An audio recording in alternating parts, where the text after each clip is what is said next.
Good morning, good afternoon. I know that we are delayed to get this on the stage in the audience and my board with the other dignitaries on stage. You have heard professors, you have heard my colleague from the industry. So let me limit myself to what I would cover as an extra, as an additional items that Mr. Chuk had spoken about, the advice that he had given coming from the industry. So the three things I would leave you with you guys, the youngsters in the room and who are aspiring to get into industry, and what I believe you should be acquiring as skills to be successful in their digital India journey that we are all embarking on. While Mr. Chuk had spoken about the technology side, he had spoken about being the entrepreneurial spirit that we should all imbibe and move ahead. The three things I would leave you with is, one, the most important thing that today industry is looking for is understanding of the business. And I'll give you an example.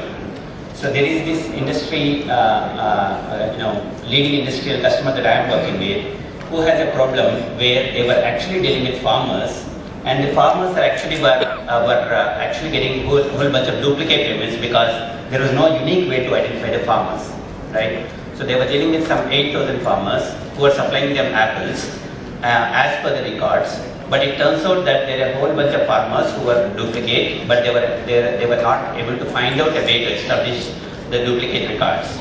And the industrial house knew that they were losing a lot of money in doing connected world, the digital India mission that it's kind of embarking on. The second most important thing that most of us will end up having or not having is privacy. And I'm sure most of you are reading about the issues that we are facing with the lack of privacy that we end up having in the digital world. There are issues that, yesterday in the newspapers, some of you may have read about a lady in Italy who actually committed suicide because her privacy was violated, and she had no way to actually go back to staying private for whatever reasons. I'm not dwelling on the case.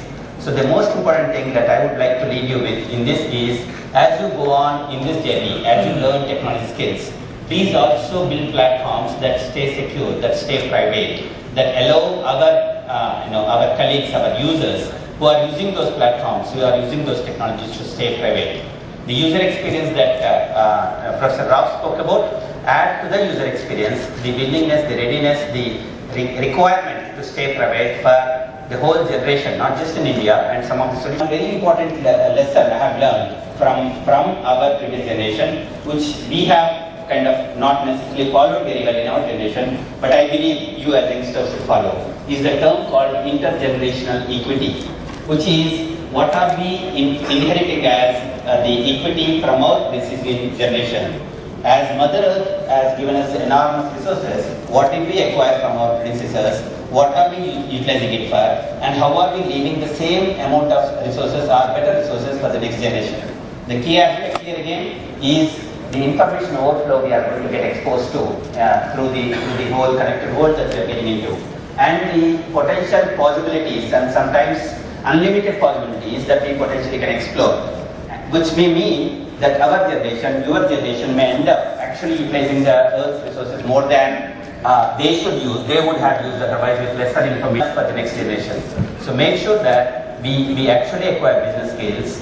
We actually make sure that we build technologies that allow us to stay private. Let's make sure that we actually utilize technology with the concept of intergenerational equity built into that would potentially leave the Earth a better place to live for the next generation. Thank you.